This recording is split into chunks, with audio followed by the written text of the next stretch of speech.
Math में सबसे बड़ी प्रॉब्लम आजकल चल रही है कि सर रिवीजन कैसे करें। रिवीजन करना तो बहुत मेहनत वाला काम भी है, बहुत बोरिंग काम भी है। मैं कहता हूं आप रिवीजन करने की प्रॉपर स्ट्रेटजी नहीं अपना रहे हो।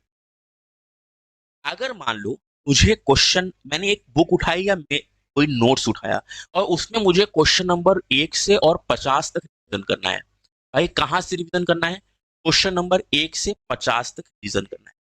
तो ये मैं गारंटी देता हूं कि चाहे कोई टॉपर से टॉपर बच्चा हो या गधे से गधा बच्चा हो, यानी सबसे कमजोर जो अपने आप को एकदम बेकार समझता हो, मुझे कुछ नहीं आता, उसके सामने भी 3 कैटेगरी के क्वेश्चंस आएंगे ही आएंगे।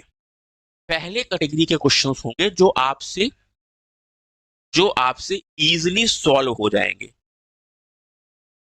इजीली सॉल्व हो जाएंगे, यानी बहुत आसानी से सॉल्व हो, बहुत आसानी से सॉल्व हो जाएंगे। ये क्वेश्चन ऐसे होंगे कि इनके लिए आपको कोई मेहनत नहीं करनी है, कोई फॉर्मूला नहीं देखना है। आपने क्वेश्चन पढ़ा और आपने उसको सॉल्व किया। दूसरी कैटेगरी का क्वेश्चन ऐसा मिलेगा जिसमें आपको फॉर्मूला नहीं याद आएगा, सब कुछ याद रहेगा, आपको करने का मेथड याद रहेगा, आपको सारा तरीका आ रहा होगा, लेकिन आप कहीं ना कहीं फॉर्मूला भूल रहे होंगे, यानी आपको सूत्र नहीं याद होगा, सूत्र नहीं याद आएगा।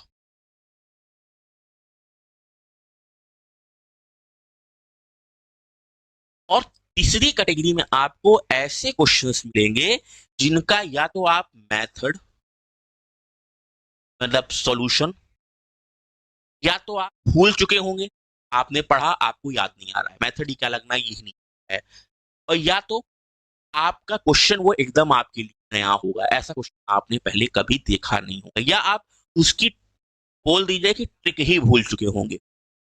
ठीक है, यानी आपको तरीका ही नहीं याद आएगा, तरीका ही नहीं याद आएगा।